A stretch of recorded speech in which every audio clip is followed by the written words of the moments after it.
Калі вы нарадзіліся ў 12 стагоддзі і нехта потым піша ваша жыццє, то віншаванкі, бо гэта значыць, што вы страшэнна шанаваная асоба.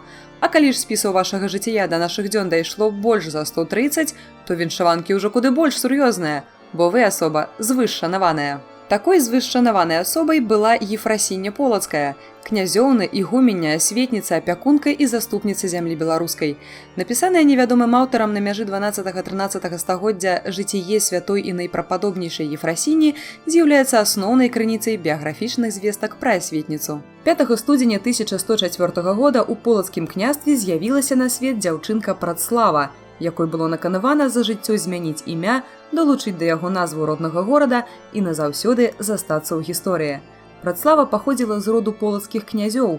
У радаводзе меўся і вялікі кіеўскі краснасонейкавы князь Уладзімір, хрысціцель Русі, са сваёй жонкай-выгнанніцай палачанкай Рагнедай, і князь Полацкі Ізяслаў, іх сын. А дзедам Працлавы быў легендарны полацкі, а некалі і кіеўскі князь Усяслаў Чарадзей, той самы, што ў ваўка мог ператварыцца ды за ноч аббегчы межы свайго княства. Адным словам, не сям'я, а асобы з часопіса Forbes сярэднявечнага разліву. Маленькая Працлава была здольнай дзяўчынкай, мела ахвоту да навукі, цікавілася рукапіснымі кнігамі, што былі пры княжацкім двары. Яе вучылі духоўныя асобы і пераважна па рэлігійных кнігах. Чуткі пра прыгожую, набожную і адукаваную, што тады было вялікай рэдкасцю, дзяўчыну разышліся за межы полацкай зямлі. І вось Праславе спаўняецца 12 гадоў. Здавалася б, пляці сабе косы, лазь па дахах палаца да садраных каленак ды вучыся.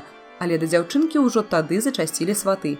Часы былі такія, што ў шлюб дзяўчына магла пайсці акурат з 12 гадоў, а мясцовыя і не толькі ўплывовыя людзі баяліся такі скарб, як Працлава, прахаўкаць. Наша ж дзяўчына параскінула мазгамі і прыйшла да высновы, што ў тым замужам нічога добрага няма. Трэба самой кардынальна змяняць сваё жыццё, каб нешта сапраўды добрае зрабіць, а не проста стаць нечай жонкай і нараджаць дзяцей без канца і краю. Насуперак волі бацькоў яна тайна стрыжэцца ў манашкі пад імем Ефрасіні, каб аддаць жыццё служэнню Богу і свайму народу. Смуткаваў бацька князь Святаслаў, галасіла маці княгіня Соф'я. Згодна жыццю па Працлаве смуткаваў увесь дом у прынцыпе, але пасмуткавалі, слёзы насоўкай павыціралі, ды адпусцілі дзяўчыну жыць у келлю Сафійскага сабора ў Полацку. І тут пачалося. Ефрасіня хоць і стала манашкай, але ад свецкіх клопатаў не хавалася. Яна актыўна ўдзельнічала ў палітычным жыцці полацкага княства, знаходзілася ў цэнтры культурнага жыцця, разгортвала шырокую асветніцкую дзейнасць. У пэўны час Ефрасіня пачала займацца перапісваннем кніг для бібліятэкі Полацкай Сафіі. Вось так сядзела ў келлі, узіралася ў радкі адной кнігі, да асцярожна выводзіла літаркі ў новай, аздабляючы словы пэўнымі каліграфічнымі выкрунтасамі. Перапісчык пісаў не на стале, а на далоне левай рукі, якую упіраў локцем у калена. Пісалі на пергаменце уставам, буйным і прамым без нахілу почеркам. Кожная літара аддзялялася ад суседняй. Праца была вельмі цяжкая і ні ў адным воку не жаночая. Перапісваннем кніг займаліся тады выключна мужчыны, але Ефрасіня не шукала лёгкіх заняткаў. Паводле жыцця аднойчы анёл у сне ўзяў Ефрасіню і прывёў у сяльцо за 2 вярсты ад Полацка на беразе Палаты і сказаў: «Тут належыць табе быць». Сон паўтарыўся тройчы. Полацкі епіскап Ілля са снамі Ефрасіні спрачацца не стаў і абвясціў, што аддае манашцы сяльцо. У канцы 1120-х гадоў яна заснавала там жаночы манастыр святога Спаса, цяпер Полацкі Спаса-Ефрасініўскі манастыр. Пры ім, па яе замове, полацкі долет Іаан за рэкордныя 30 тыдняў паставіў мураваны храм. Храм багата распісаны фрэскамі, якія маюць вялікую гістарычную і мастацкую каштоўнасць.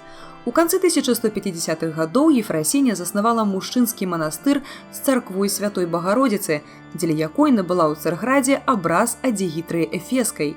На той час існавалі толькі 3 такія абразы і лічылася, што пры жыцці Дзевы Марыі гэтыя абразы намаляваў апостал Лука. Па замове Ефрасіні ювелір Лазар Богша ў 1161 годзе зрабіў рэліквіяр у форме крыжа даўжынёй 51 сантыметр для царквы святога Спаса. Ён быў выраблены з кіпарысу, абкладзены залатымі і срэбнымі пласцінкамі з каштоўнымі камянямі, эмалевымі выявамі святых і надпісамі. Гэты шэдэўр мастацтва стаў нацыянальнай рэліквіяй беларусаў. У пачатку Вялікай Айчыннай вайны наш грааль знік, пошукі вынікаў не прынеслі, і ў 1997 годзе майстрам Міколам Кузьмічом была зроблена дакладная копія крыжа, якая захоўваецца ў Полацку. У пачатку 1167 года Ефрасіння рушыла ў паломніцтва па святых месцах у Іерусалім. У гэтым нялёгкім падарожжы славутую палачанку з вялікаю чесцю сустракаў візантыйскі імператар Мануіл, блаславіў царградскі патрыярх. Яна была добра прынята і ў Іерусаліме, але знясіленая падарожжам захварэла і памерла там 23 мая 1167 года. Пахавалі яе ў манастыры святога Феадосія непадалёку ад Іерусаліма. Пазней перапахавалі ў Кіева-Пячорскай лаўры. На той час гэта было самае святое месца на ўсходнеславянскіх землях. У 1910 годзе мошчы асветніцы даставілі ў заснаваны ёю спаскі манастыр у Полацку, дзе яны захоўваюцца і сёння. Дзейнасць Ефрасіні Полацкай пакінула след не толькі ў гісторыі, але і ў душы беларускага народа. Ефрасіня стала сімвалам духоўнага служэння сваёй радзіме, невычарпальнай крыніцай маральнай сілы і духоўнага адраджэння нашага народа. Яна стала першай жанчынай кананізаванай рускай праваслаўнай царквой, прызнанай святой і каталікамі.